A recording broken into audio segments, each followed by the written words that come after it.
तो ये हमारे पास वो स्ट्रक्चर है कि जिनके जरिए से हम कंपाउंड सेंटेंसेस बनाते हैं और इस स्ट्रक्चर के जरिए से हम कंफ्यूजन क्लियर करते हैं। कौन सी कंफ्यूजन को, यानी जो कंपाउंड सेंटेंस और कॉम्प्लेक्स सेंटेंस के दरमियान कंफ्यूजन है, बहुत ज्यादा लोग इसमें कंफ्यूज होते हैं कि सेंटेंसेस तो दोनों इंतहाई लंबे होते हैं, यानी कंपाउंड सेंटेंस और कॉम्प्लेक्स सेंटेंस इंतहाई लंबे होते हैं। ठीक है, अब इसमें हम कौन सी चूज करें, कौन सी कंपाउंड है, कौन सी कॉम्प्लेक्स है। ठीक है, तो कंफ्यूजन यहां से क्लियर होगा। इस स्ट्रक्चर को आप मास्टर कर ले तो टेस्ट में आपको किसी किस्म की परेशानी नहीं होने वाली है कंपाउंड सेंटेंस और कॉम्प्लेक्स सेंटेंस को लेके। ठीक है, यानी इस स्ट्रक्चर को आपने मास्टर करना है और उसी के मुताबिक आपने करेक्ट ऑप्शन को चूज करना है। ठीक है, तो स्ट्रक्चर हमारे पास क्या है। सबसे बिस्मिल्लाहिर्रहमानिर्रहीम, आज हम यूनिट नंबर 11 कवर करेंगे क्लास 10 के इंग्लिश बुक का। तो यूनिट नंबर 11 के अंदर जो हमारे पास इंपॉर्टेंट टॉपिक है, ये टॉपिक है जेनेटिकली मॉडिफाइड ऑर्गेनिज्म, जीएमओज के बारे में। ठीक है, तो आइए इसके इंपॉर्टेंट पॉइंट्स डिस्कस करते हैं। डोमेस्टिकेट का मतलब पालतू बनाना, पालतू बनाना। To make a wild animal use to living with or working for humans, यानी एक जंगली जानवर जो कि इंसानों के लिए काम करता हो या इंसानों के साथ रहता हो। ठीक है, तो उसे पालतू कहते हैं। ठीक है, पालतू बनाना, डोमेस्टिकेट। जेनेटिक्स, जेनियात को कहते हैं, जेनियात। मॉडिफाई, तब्दीली करना, तरमीम करना। ट्रांसप्लांट, पेवंदकारी करना, पेवंदकारी करना। नेक्स्ट हमारे पास है कन्वेंशनल। कन्वेंशनल कहते हैं रिवायती, रस्मी। जीनोम, किसी जानदार के तमाम जीन्स का मजमूआ। ट्रेट, खसलत, खसूसियात। मैनिपुलेट, हेराफेरी करना, चालाकी से किसी चीज को इस्तेमाल करना। अल्ट्रावायलेट, अल्ट्रावायलेट किसे कहते हैं, ये एक ऐसी किस्म की रोशनी है जो सूरज से निकलती है और हमें नजर नहीं आती, can not be seen. Okay, next हमारे पास है एरेडिकेट। एरेडिकेट, मुकम्मल खत्म करना, फिनिश करना। हेरिडिटी, हेरिडिटी विरासती। फ्लोरेसेंट, नेक्स्ट हमारे पास है फ्लोरेसेंट, कम तवानाई को ज्यादा रोशनी में तब्दील करना, यानी ये हमारे पास लैंप्स और ट्यूबलाइट्स वगैरह में इस्तेमाल होते हैं जो कि कम तवानाई को ज्यादा रोशनी में तब्दील करता है। ठीक है, ये यहाँ पे फिर से रिपीट हुआ है। नेक्स्ट हमारे पास है ट्रांसजेनिक। ट्रांसजेनिक, वो जानदार जिसमें किसी दूसरे जानदार की जीन्स डाले गए हों, उसे ट्रांसजेनिक कहते हैं। ठीक है, एंटी माइक्रोबियल, एंटी माइक्रोबियल, जरासीम कश। एक्सप्लोजिव, धमाका खेज मवाद, एक्सप्लोजिव कहते हैं धमाका खेज मवाद। ससेप्टेबल, ससेप्टेबल, कमजोर, आसानी से मुतासर होने वाला। पोटेंशियल, सलाहियत। अल्टर, तब्दील करना। प्रेवेलेंट, आम, यानी वेरी कॉमन। नेक्स्ट है हमारे पास ग्रोसरी। ग्रोसरी कहते हैं सौदा सलफ, सौदा सलफ। इकोसिस्टम, माहौलियाती निज़ाम। रिपरकशन, संगीन नतीजा, असर। अनप्रेडिक्टेबल, गैर मुतवक्के। ससेप्टेबल, ये भी ऊपर गुजर चुका है। ठीक है, यहाँ पे रिपीट हुआ है। कर्नल, बीज का अंदरूनी हिस्सा, कर्नल। नेक्स्ट हमारे पास है डोमिनो इफेक्ट। डोमिनो इफेक्ट, किसी एक वाक़ये के बाद वाक़यात का सिलसिला शुरू होना, तो उसे डोमिनो इफेक्ट कहते हैं। ठीक है, स्टिमुलाई, स्टिमुलाई, मुहर्रिकात, यानी ऐसी चीज़ जो किसी जानदार में रद्द-ए-अमल यानी रिएक्शन पैदा करे, तो उसे स्टिमुलाई कहते हैं। ठीक है, लुमिनेसेंट, रोशन, चमकदार। मैरीन, समंदरी, बहरी। जीन्स, विरासती खसूसियात की इकाई। कंसीक्वेंस, अंजाम, नतीजा। एग्री बिजनेस, ज़रूरी कारोबार। इस यूनिट का जो हमारे पास ग्रामर पोर्शन है ये इंतहाई इंपॉर्टेंट है, क्योंकि यहाँ पे हम टाइप्स ऑफ सेंटेंसेस पढ़ेंगे। टाइप्स ऑफ सेंटेंसेस आप सबको पता है कि हर टेस्ट के अंदर, यानी जो भी टेस्ट होता है, इंग्लिश पोर्शन में types of sentences MCQs must आते हैं। ठीक है, ये मस्ट टच होता है हर टेस्ट में। तो आइए टाइप्स ऑफ सेंटेंस को यहाँ पे क्लियर करते हैं। There are 4 common types of sentences. Sentences के हमारे पास 4 कॉमन टाइप्स है। ठीक है, यानी 4 टाइप्स है सेंटेंसेस के। इन इंग्लिश में each sentence type has different purpose, her sentence type का अलग मकसद होता है। ठीक है, यानी हर टाइप को हम अलग मकसद के लिए इस्तेमाल करते हैं। ठीक है, to make statements, declarative sentences. To make statements, जब हम सिर्फ बयान करते हैं, ठीक है, न नेगेटिव बात करते हैं, न सवाल करते हैं, न हुक्म देते हैं, सिर्फ हम किसी बात को बयान करते हैं। ठीक है, बारिश हो रही है, वो जा रहा है, मेज खेला जा रहा है। इसी तरह से जब हम सिर्फ बयान करते हैं किसी चीज को, तो उसे डिक्लेरेटिव सेंटेंस कहते हैं। ठीक है, ये एक टाइप है।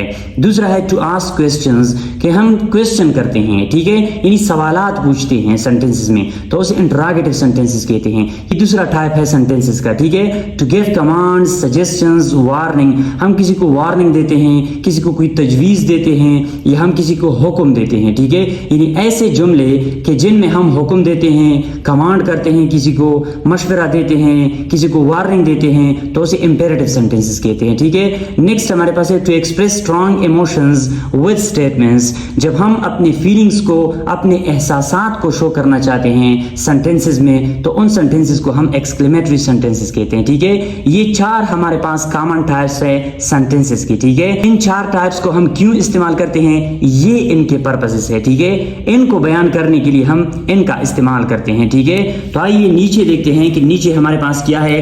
Classify the following sentences as declarative, interrogative, imperative और एक्सक्लेमेटरी। यहाँ पे 8 सेंटेंसेस दी है। ठीक है, आपने यहाँ से फाइंड आउट करने हैं। ऊपर हमने पढ़े कि डिक्लेरेटिव सेंटेंसेस में हम क्या बात करते हैं, इंटरोगेटिव में क्या होता है, इंपेरेटिव में क्या होता है, और एक्सक्लेमेटरी सेंटेंसेस हम क्यों इस्तेमाल करते हैं। ठीक है, ये यहाँ पे ऊपर हमने पढ़ा है। तो आपने यहाँ पे बताना है कि कौन सा सेंटेंस किस टाइप से ताल्लुक रखता है। ठीक है, x I feel terrible that you got into an accident this morning। अब ये जो सेंटेंस है इसके अंदर फीलिंग, इमोशन शो हुई है। ठीक है, तो ये हमारे पास एक्सक्लेमेटरी सेंटेंस है। ठीक है, Where is the school? Exclamatory sentences के अंदर हम एक्सक्लेमेशन मार्क को इस्तेमाल करते हैं। ठीक है, जो कि उल्टा आई है। Where is the school? School कहाँ पर है। अब ये इंटरोगेटिव सेंटेंस है, इसमें सवाल हुआ है। ठीक है, इंटरोगेटिव सेंटेंसेस के आखिर में हम इंटरोगेशन मार्क का इस्तेमाल करते हैं। The smoke alarm battery should change at least once a year. अब यहाँ पे क्या है, इसमें सिर्फ बात हुई है। ठीक है, कि ये बैटरी साल में एक दफा चेंज होनी चाहिए। ठीक है, ये डिक्लेरेटिव सेंटेंस है। Shut the door now, shut the door now, हम किसी को हुक्म देते हैं। ठीक है, कि अब वो दरवाजा बंद करो। ठीक है, ये इंपेरेटिव सेंटेंस है। यहाँ पे क्या है, कमांड है। I love this plant, I love this plant. अब इस सेंटेंस के अंदर एक्सक्लेमेशन मार्क इस्तेमाल हुआ है। ठीक है, तो ये हमारे फीलिंग्स शो करता है। ठीक है, आई लव दिस प्लांट, मुझे ये प्लांट बहुत पसंद है। ये एक्सक्लेमेटरी सेंटेंस है। ठीक है, slow down before you get into an accident, slow down before you get into an accident, imperative sentence है। आप किसी को वार्निंग देते हो। ठीक है, कि स्लो हो जाओ, बिफोर पहले इससे कि आप एक्सीडेंट करें। ठीक है, यानी आप स्लो हो जाओ एक्सीडेंट करने से पहले। अब ये हमारे पास क्या है, वार्निंग है। ठीक है, जब हम किसी को वार्निंग देते हैं, स्लो डाउन मतलब क्या है कि आप एक्सीडेंट ना कर जाएं, तो इसलिए स्लो चलाओ। ये क्या है, वार्निंग है, इंपेरेटिव सेंटेंस है। How many students are in your class, आपके क्लास में कितने स्टूडेंट है, इंटरोगेटिव सेंटेंस है। Did I say anything to make you angry, did I say anything to make you angry. अब ये इंटरोगेटिव सेंटेंस है, आखिर में इंटरोगेशन मार्क का इस्तेमाल हुआ है। ठीक है, तो ये हमारे पास टाइप्स ऑफ सेंटेंसेस है 4। ठीक है, मजीद आइए देखते हैं changing an affirmative sentence into negative, interrogative and exclamatory. अब यहाँ पे आपने क्या करना है, एफर्मेटिव सेंटेंसेस को, एफर्मेटिव को हम पॉजिटिव सेंटेंसेस भी कहते हैं। ठीक है, कि जिसमें हम डिक्लेरेशन करते हैं, यानी ये डिक्लेरेटिव सेंटेंसेस है। ठीक है, इसको हम नेगेटिव सेंटेंसेस में, इंटरोगेटिव सेंटेंसेस में एंड एक्सक्लेमेटरी सेंटेंसेस में किस तरह लिख सकते हैं। ठीक है, study the following sentences, they are in the pattern.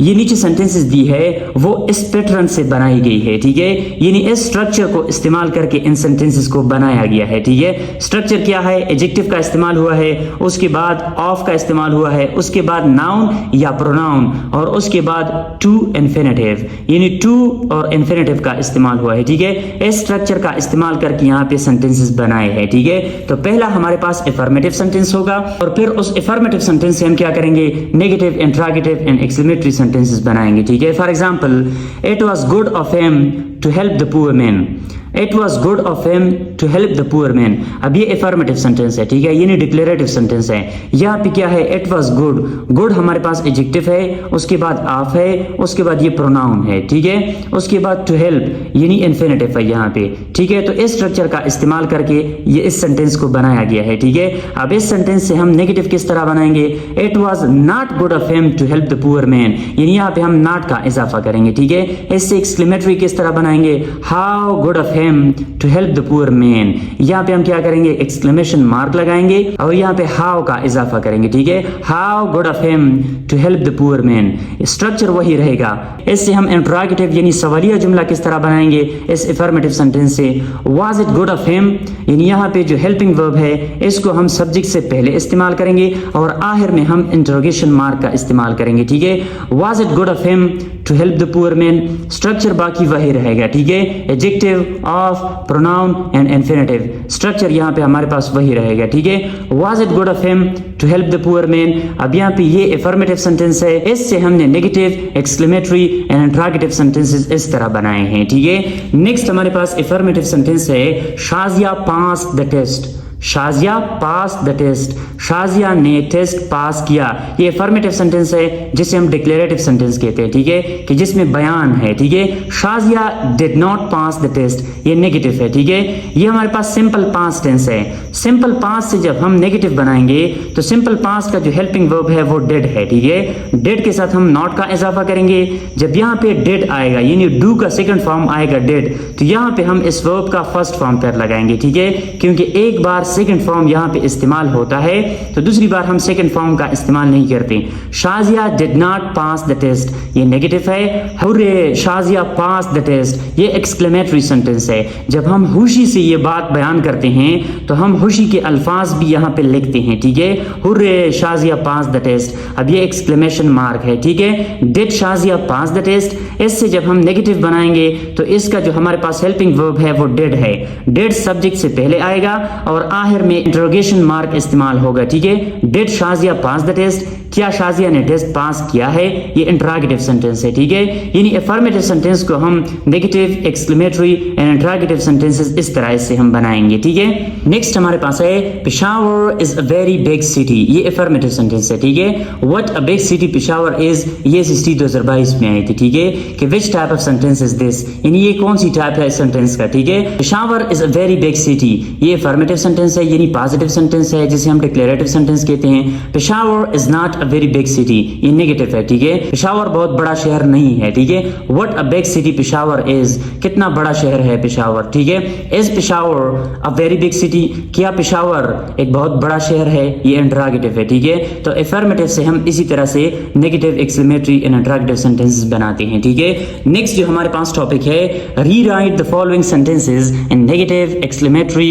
And interrogative forms. यहाँ पे सेंटेंसेस आपको दी है, इसको आपने negative, interrogative and exclamatory sentences में लिखने हैं, ठीक है। It is kind of you to invite us, अब ये अफर्मेटिव सेंटेंस है, ठीक है, यानी पॉजिटिव सेंटेंस है जिसे हम डिक्लेरेटिव सेंटेंस भी कहते हैं। It is kind of you to invite us, अब आपने क्या करना है, इसको आपने नेगेटिव, एक्सक्लेमेटरी एंड इंटरोगेटिव में लिखना है, ठीक है। मैंने ये आपके लिए की है, ये 4 पर आप प्रैक्टिस करेंगे, ठीक है। इन 4 को आपने करना होगा। It is kind of you to invite us, it is not kind of you to invite us, ये नेगेटिव बन गया। How kind of you to invite us, आखिर में आपने एक्सक्लेमेशन मार्क लगाना है, ठीक है, ये एक्सक्लेमेटरी बन गया।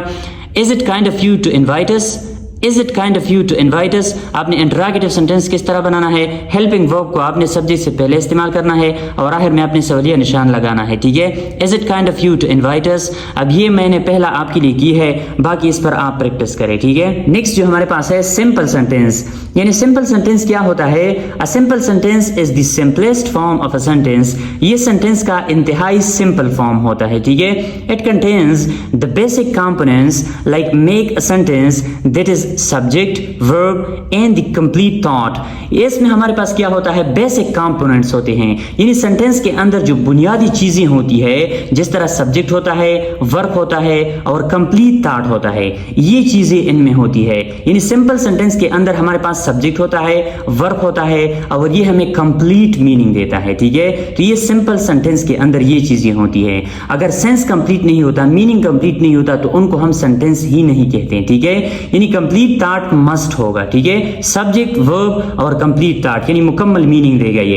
It has one subject and one predicate, इसके अंदर एक सब्जेक्ट होता है और एक प्रेडिकेट होता है। A simple sentence has one independent clause and no dependent clause, simple sentence के अंदर एक इंडिपेंडेंट क्लॉज होता है, डिपेंडेंट क्लॉज इसमें नहीं होता। Therefore a simple sentence is also referred to as an independent clause, इसलिए हम सिंपल सेंटेंस को इंडिपेंडेंट क्लॉज भी कहते हैं, ठीक है। यानी simple sentence is equal to independent clause, यानी इंडिपेंडेंट क्लॉज में क्या होता है, हमारे पास सब्जेक्ट, वर्ब होता है और हमें कंप्लीट मीनिंग देता है। सिंपल सेंटेंस में हमने पढ़ा कि सब्जेक्ट और वर्ब होगा और ये हमें कंप्लीट थॉट यानी कंप्लीट मीनिंग देगा, ठीक है। तो इसलिए हम सिंपल सेंटेंस को इंडिपेंडेंट क्लॉज भी कहते हैं, ठीक है। आइए एग्जांपल से मजीद समझते हैं इनको। शी क्राइड, शी क्राइड, अब यहाँ पे शी हमारे पास सब्जेक्ट है, क्राइड वर्ब है, ठीक है। तो ये हमारे पास सिंपल सेंटेंस है, ठीक है। इसमें सब्जेक्ट मौजूद है, इसमें वर्ब मौजूद है और ये हमें मुकम्मल मीनिंग देता है, ठीक है। सारा लाइक द बुक, अब यहाँ पे सारा सब्जेक्ट है, लाइक वर्ब है, ठीक है, और बुक ऑब्जेक्ट है। यहाँ पे सब्जेक्ट वर्ब एंड ऑब्जेक्ट ये मौजूद है और ये हमें मुकम्मल मीनिंग देता है। तो ये हमारे पास सिंपल सेंटेंस है। दे वर लेट, यहाँ पे दे सब्जेक्ट है, वर्ब है और लेट एडजेक्टिव है, ठीक है। ये हमें मुकम्मल मीनिंग देता है। तो ये हमारे पास सिंपल सेंटेंस है। My mother and I waited for my father, my mother and I ये सब्जेक्ट है, वेटेड हमारे पास वर्ब है, फॉर माई फादर ये ऑब्जेक्ट ऑफ प्रपोजिशन है, ठीक है। तो यहाँ इस सेंटेंस यानी इस एग्जांपल के अंदर हमारे पास कंप्लीट मीनिंग भी है और सब्जेक्ट वर्ब भी मौजूद है। तो ये हमारे पास सिंपल सेंटेंस है, ठीक है। नेक्स्ट लास्ट वन हमारे पास क्या है, she did not want to go to school, अब यहाँ पे शी सब्जेक्ट है, डिड नॉट वांट वर्ब है, टू गो टू स्कूल हमारे पास ऑब्जेक्ट ऑफ प्रपोजिशन है, ठीक है। तो ये हमारे पास कंप्लीट सिंपल सेंटेंस है। इनको हम सिंपल सेंटेंस कहते हैं। सिंपल सेंटेंस के अंदर सब्जेक्ट वर्ब होगा और फिर कंप्लीट थॉट होगा, ठीक है, मुकम्मल मीनिंग देगा। नेक्स्ट हमारे पास है कंपाउंड सेंटेंस। कंपाउंड सेंटेंस क्या होता है, a compound sentence has two or more independent clauses. Compound sentence के अंदर हमारे पास दो या फिर दो से ज्यादा इंडिपेंडेंट क्लॉजेस होंगी, ठीक है। These clauses are combined with the use of coordinating conjunction. ये क्लॉजेस हम आपस में कंबाइन करते हैं, कनेक्ट करते हैं, मिलाते हैं कोऑर्डिनेटिंग कंजंक्शन के जरिए से, यानी इनके दरमियान हम कोऑर्डिनेटिंग कंजंक्शन का इस्तेमाल करते हैं इन इंडिपेंडेंट क्लॉजेस को आपस में मिलाने के लिए, ठीक है। कोऑर्डिनेटिंग कंजंक्शन कौन से हैं, for, in, nor, but, or, yet and so, ये हमारे पास क्या है, कोऑर्डिनेटिंग कंजंक्शन है, ठीक है। तो ये हमारे पास वो स्ट्रक्चर है कि जिनके जरिए से हम कंपाउंड सेंटेंसेस बनाते हैं और इस स्ट्रक्चर के जरिए से हम कंफ्यूजन क्लियर करते हैं। कौन सी कंफ्यूजन को, यानी जो कंपाउंड सेंटेंस और कॉम्प्लेक्स सेंटेंस के दरमियान कंफ्यूजन है, बहुत ज्यादा लोग इसमें कंफ्यूज होते हैं कि सेंटेंसेस तो दोनों इंतहाई लंबे होते हैं, यानी कंपाउंड सेंटेंस और कॉम्प्लेक्स सेंटेंस इंतहाई लंबे होते हैं, ठीक है। अब इसमें हम कौन सी चूज करें, कौन सी कंपाउंड है, कौन सी कॉम्प्लेक्स है, ठीक है। तो कंफ्यूजन यहां से क्लियर होगा। इस स्ट्रक्चर को आप मास्टर कर ले तो टेस्ट में आपको किसी किस्म की परेशानी नहीं होने वाली है कंपाउंड सेंटेंस और कॉम्प्लेक्स सेंटेंस को लेके, ठीक है। यानी इस स्ट्रक्चर को आपने मास्टर करना है और उसी के मुताबिक आपने करेक्ट ऑप्शन को चूज करना है, ठीक है। तो स्ट्रक्चर हमारे पास क्या है, कंपाउंड सेंटेंसेस जब हम बनाएंगे तो इस स्ट्रक्चर को फॉलो करेंगे, ठीक है। पहले हम इंडिपेंडेंट क्लॉज लगाएंगे, उसके बाद कोऑर्डिनेटिंग कंजंक्शन का इस्तेमाल करेंगे, ठीक है। कोऑर्डिनेटिंग कंजंक्शन हमारे पास ये है, ठीक है, फार, एंड, नार, बट, और येट, सो, ठीक है। उसके बाद हम क्या करेंगे, इंडिपेंडेंट क्लॉज का इस्तेमाल करेंगे, ठीक है। तो ये हमारे पास कंपाउंड सेंटेंस होगा, ठीक है। यानी इंडिपेंडेंट क्लॉज, उसके बाद फैन बॉयज, इसको फैन बॉयज कहते हैं, ठीक है। इसका जो इनिशियल लेटर आप ले ले फैन बॉयज, तो इससे फैन बॉयज आता है, ठीक है। याद करने का इंतहाई आसान फार्मूला है, ठीक है, फैन बॉयज। उसके बाद हम इंडिपेंडेंट क्लॉज का इस्तेमाल करेंगे, ये हमारे पास कंपाउंड सेंटेंस है, ठीक है। यानी independent clause plus independent clause और बीच में हम कोऑर्डिनेटिंग कंजंक्शन का इस्तेमाल करेंगे, ठीक है। आइए इन पे मजीद एग्जांपल्स पढ़ते हैं, ठीक है। एग्जांपल नंबर 1 क्या है, I like T and he likes coffee. अब यहाँ पे आई लाइक टी ये हमारे पास इंडिपेंडेंट क्लास है, ठीक है। आई यानी सब्जेक्ट भी है, वर्ब भी है और कंप्लीट थॉट भी है इसमें, ठीक है। ही लाइक्स कॉफी ये इंडिपेंडेंट क्लास है, subject verb and complete thought यहाँ पे है, ठीक है। एंड हमारे पास क्या है, जॉइनिंग वर्ड है, ठीक है। यहाँ पे जॉइनिंग मेथड है। Independent class in other words it could be a stand alone sentence, यानी दूसरे अल्फाज में हम इनको सेंटेंस कह सकते हैं, ठीक है। अगर यहाँ पे आप फुल स्टॉप लगाए, ठीक है, इसको आप इस सेंटेंस से जुदा करें, आई लाइक टी, तो ये हमारे पास कंप्लीट सेंटेंस है, ठीक है। जब ये इंडिपेंडेंट क्लास और ये इंडिपेंडेंट क्लास आपस में इकट्ठा एंड के जरिए से हम कनेक्ट करते हैं तो ये हमारे पास कंपाउंड सेंटेंस बन जाता है, ठीक है। नेक्स्ट हमारे पास क्या है, it is also important to notice that punctuation can be used to form a compound sentence. ये बात आप याद रख ले कि पंक्चुएशन का इस्तेमाल हम कर सकते हैं, ठीक है। कंपाउंड सेंटेंस को मिलाने के लिए हम पंक्चुएशन का इस्तेमाल कर सकते हैं। Using a dash or a semicolon between two independent clauses can also create compound sentences, यानी हम सेमीकोलन और डैश का इस्तेमाल कर सकते हैं इंडिपेंडेंट क्लासेस के दरमियान। यानी इंडिपेंडेंट क्लासेस से कंपाउंड सेंटेंस जब हम बनाते हैं तो हम उनके दरमियान सेमीकोलन और डैश का इस्तेमाल करते हैं, ठीक है। जिस तरह नीचे एग्जांपल में दी है, he bought me a dress but I didn't like its colour. अब ये हमारे पास क्या है, इंडिपेंडेंट क्लास है, ये हमारे पास इंडिपेंडेंट क्लास है, बीच में बट का इस्तेमाल हुआ है, लेकिन फिर भी हम यहाँ पे कॉमा का इस्तेमाल करते हैं। Salim has returned home comma so we didn't meet him. अब यहाँ पे सो हमारे पास कोऑर्डिनेटिंग कंजंक्शन है, यहाँ पे कॉमा इस्तेमाल हुआ है। He can lift it with one hand dash I have seen him doing it. अब यहाँ पे ये इंडिपेंडेंट क्लास है, ये इंडिपेंडेंट क्लास है, इसको मिलाया है डैश ने, ठीक है। तो ये हमारे पास इंडिपेंडेंट क्लासेस है कि जिनसे कंपाउंड सेंटेंसेस बनाए हैं, ठीक है। नेक्स्ट हमारे पास है कम्प्लेक्स सेंटेंस। कम्प्लेक्स सेंटेंस क्या होता है? A complex sentence is made up of an independent clause and one or more dependent clauses connected to it.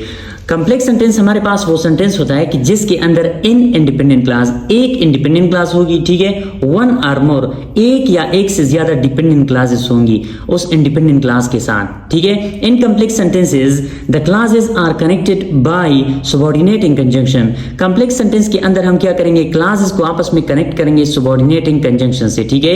यानी कम्प्लेक्स सेंटेंस के अंदर हमारे पास एक इंडिपेंडेंट क्लास होगी, एक या एक से ज्यादा डिपेंडेंट क्लासेस होगी, ठीक है। तो उसको आपस में हम कनेक्ट करेंगे, जोड़ेंगे सबऑर्डिनेटिंग कंजंक्शन से, ठीक है। कोऑर्डिनेट कंजंक्शन हम पढ़ चुके हैं कंपाउंड सेंटेंस में, ठीक है।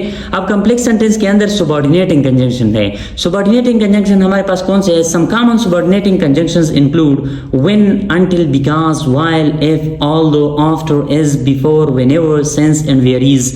ये हमारे पास सबऑर्डिनेटिंग कंजंक्शन है कि जिनके जरिए से हम इंडिपेंडेंट क्लास और डिपेंडेंट क्लास को आपस में मिलाते हैं, ठीक है। या दूसरे लफ्जों में अगर मैं कहूं कि ये हम क्या करते हैं, कम्प्लेक्स सेंटेंस के अंदर इस्तेमाल करते हैं, ठीक है। You can construct a complex sentence by including the dependent class first followed by the independent class. आप कम्प्लेक्स सेंटेंस इस तरह भी बना सकते हैं कि आप पहले डिपेंडेंट क्लास को इस्तेमाल करें और बाद में आप इंडिपेंडेंट क्लास को इस्तेमाल करें, ठीक है। तो आइए इसका स्ट्रक्चर पढ़ते हैं। डिपेंडेंट क्लास को हम पहले इस्तेमाल करते हैं, उसके बाद हम इंडिपेंडेंट क्लास को इस्तेमाल करते हैं, ठीक है। ये हमारे पास कम्प्लेक्स सेंटेंस बन जाती है। For example, when the cake is brown comma take it out the oven. अब यहाँ पे ये इंडिपेंडेंट क्लास है, ये डिपेंडेंट क्लास है। इसका दूसरा स्ट्रक्चर हमारे पास मौजूद है लेकिन यहाँ किताब में नहीं दिया गया है कम्प्लेक्स सेंटेंस का, ठीक है। उसमें हम क्या करते हैं, इंडिपेंडेंट क्लास को हम पहले इस्तेमाल करते हैं, उसके बाद हम डिपेंडेंट क्लास को इस्तेमाल करते हैं, ठीक है। और ये स्ट्रक्चर जो है, डिपेंडेंट क्लास को जब हम पहले इस्तेमाल करते हैं तो हम बीच में कॉमा का इस्तेमाल करते हैं, ठीक है। यहाँ पे कॉमा का इस्तेमाल किया है, स्ट्रक्चर में मेंशन नहीं है लेकिन यहाँ पे कॉमा का इस्तेमाल किया है,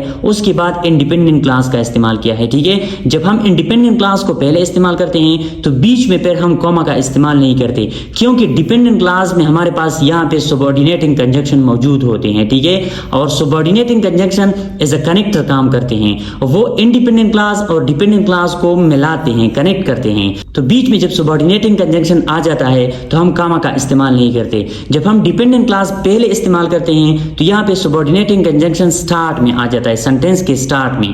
तो यहाँ पे जब डिपेंडेंट क्लास खत्म होता है, इंडिपेंडेंट क्लास शुरू होता है, तो यहाँ पे कॉमा की जरूरत होती है, ठीक है। तो यहाँ पे हम कॉमा का इस्तेमाल करते हैं इस स्ट्रक्चर में, ठीक है। When the cake is brown, when the cake is brown, ये हमारे पास डिपेंडेंट क्लास है। This can stand alone as a sentence, इसको हम अलहदा इज अ सेंटेंस नहीं लिखते।